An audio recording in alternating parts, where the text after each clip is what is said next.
Is there any difference between the Big Bang theory and the cosmic inflation theory? That's an interesting question. So, one second. Here we go. Let me share a screen. Okay, so this here is essentially the timeline of the universe. So, what is the Big Bang theory? It is not a theory of the origin of the universe. It is essentially a model of the history of the universe. It starts with the Big Bang. We don't know what caused the Big Bang, but it's about what happened after the Big Bang, right? So, according to this theory, and this is the best theory that we have thus far, it is the most detailed theory that we have, and it explains a lot about the universe. So, it's our best theory thus far. So, according to this theory, in the beginning, you had the Big Bang, the initial singularity, which is a point of infinite density and mass energy, and it expanded. It was not an explosion; it was an expansion.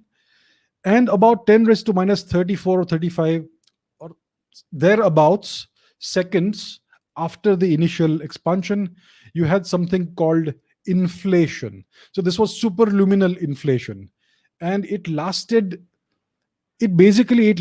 just about 10 raised to minus 36 or 35 seconds, and the universe expanded by a factor of about 10 raised to 26 times. So that is a ridiculous, humongous amount of inflation in such a short, incredibly short period of time. And that is what gives the universe the properties that it has today: homogeneity, isotropy, etc., flatness, and all that. So cosmic inflation is essentially part of the Big Bang theory, right? It is the very initial, almost the very initial phase of the universe's history that we actually understand. We don't really know, we don't understand the physics of the very early universe before this cosmic inflation actually happened. We know there were quantum fluctuations that got dispersed out into space, and you had most likely primordial microscopic black holes produced in abundance before inflation and even after inflation.